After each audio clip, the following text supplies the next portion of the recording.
Perkenalkan, nama saya Royhatul Jannah. Nama saya Nadia Zulfa. Nama saya Fitriani Hairunisa. Kami mahasiswi Prodi Manajemen Universitas Pamulang. Kami dari kelompok 10 ingin mempresentasikan tugas kelompok mata kuliah Teori Ekonomi Makro dengan dosen pengampu Bapak Jamaluddin SE. Selamat menyaksikan. Materi yang akan kita bahas yaitu tentang pengangguran. Pengangguran atau orang yang menganggur adalah mereka yang tidak mempunyai pekerjaan dan sedang tidak aktif mencari pekerjaan.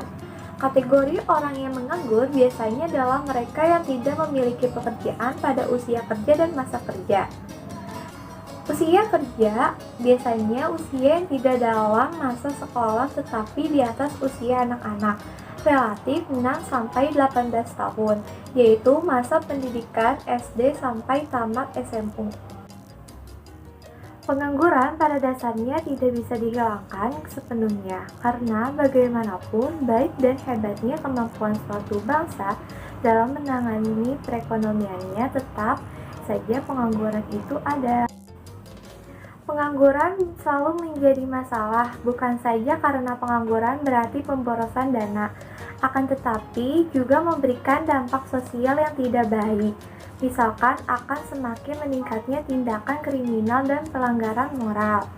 Akan tetapi di sisi lain, pengangguran atau menganggur umumnya dilakukan dengan sukarela, baik karena memiliki pekerjaan, menunggu pekerjaan yang sesuai, keluar dari pekerjaan lama untuk mencari pekerjaan baru karena alasan jenuh, bosan, atau tidak cocok dengan pekerjaan atau perusahaan dan berbagai macam alasan lainnya.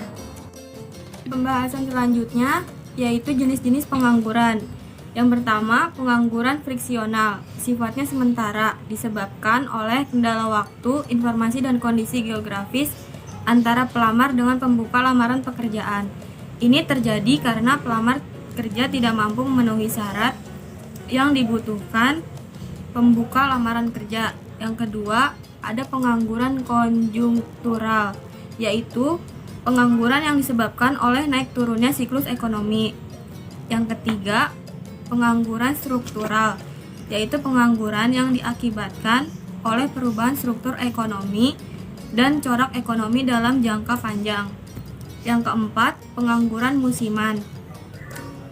Keadaan menganggur yang disebabkan oleh fluktuasi ekonomi jangka pendek yang menyebabkan tenaga kerja untuk menganggur.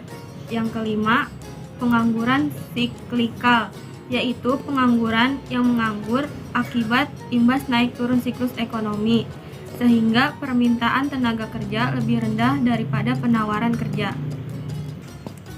Yang keenam, ada pengangguran teknologi, yaitu pengangguran yang disebabkan adanya perubahan tenaga manusia menjadi tenaga mesin.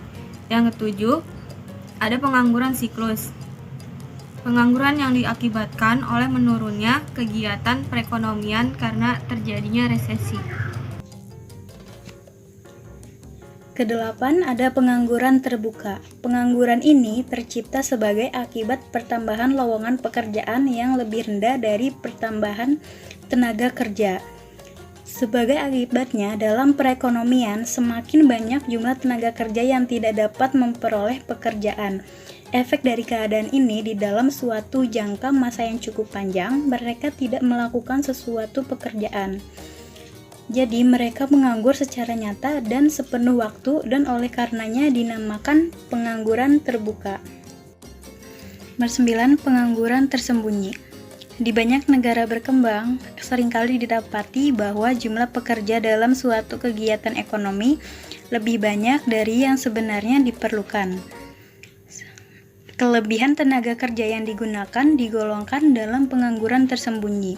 Contoh-contohnya ialah pelayan restoran yang lebih banyak dari yang diperlukan dan keluarga petani dengan anggota keluarga yang besar yang mengerjakan luas tanah yang sangat kecil. Nomor 10, pengangguran bermusim. Pengangguran ini terutama terdapat di sektor pertanian, perikanan. Pada musim hujan, penyadap karet dan nelayan tidak dapat melakukan pekerjaan mereka dan terpaksa menganggur.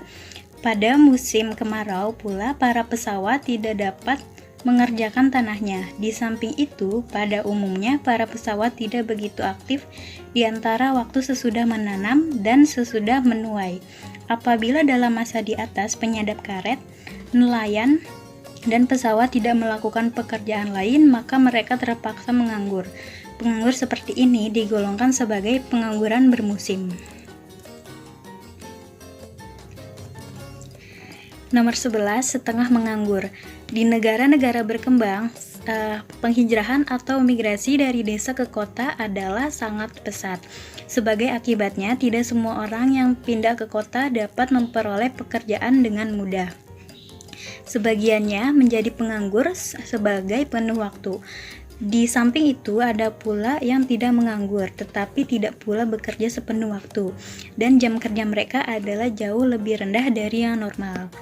Mereka mungkin hanya bekerja 1 hingga 2 hari dalam seminggu atau 1 hingga 4 jam dalam sehari. Pekerja-pekerja yang mempunyai masa kerja seperti yang dijelaskan ini digolongkan sebagai setengah menganggur atau dalam bahasa Inggris underemployed, dan jenis penganggurannya dinamakan underemployment.